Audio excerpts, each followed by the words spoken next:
कितीही कमवा पण पैसा टिकत नाही. घरात सतत खर्च, कर्ज किंवा आर्थिक अडचणी तुम्हालाही जाणवतात का? मग हा पारंपरिक उपाय एकदा करून बघाच. रोज संध्याकाळी हा एक उपाय तुम्हाला घरात सकारात्मकता आणि समृद्धीसाठी नक्कीच मदत करेल. भारतीय परंपरेनुसार श्यामा तुळशी ही भगवान श्रीहरी विष्णूंना अतिशय प्रिय मानली जाते. अशी श्रद्धा आहे की ज्या घरात श्यामा तुळशीची भक्तिभावानं पूजा केली जाते त्या घरात सकारात्मक ऊर्जा वाढते. मग काय करायचंय तर रोज सूर्यास्तानंतर या श्यामा तुळशीजवळ गाईच्या तुपाचा किंवा तिळाच्या तेलाचा दिवा लावायचा आहे.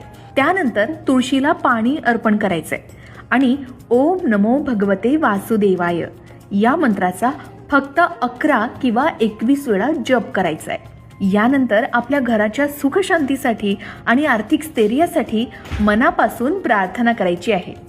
सामुद्रिक आणि वास्तू परंपरेनुसार हा उपाय घरातील नकारात्मकता कमी करून समृद्धीचं वातावरण निर्माण करण्यासाठी शुभ मानला जातो. पण लक्षात ठेवा, हा उपाय श्रद्धा आणि पारंपरिक मान्यतेवर आधारित आहे. त्यासोबतच प्रामाणिक मेहनत करणं आणि योग्य नियोजनही तितकंच महत्त्वाचं आहे. मग हा उपाय करून पहा आणि आपले अनुभव शेअर करायला विसरू नका.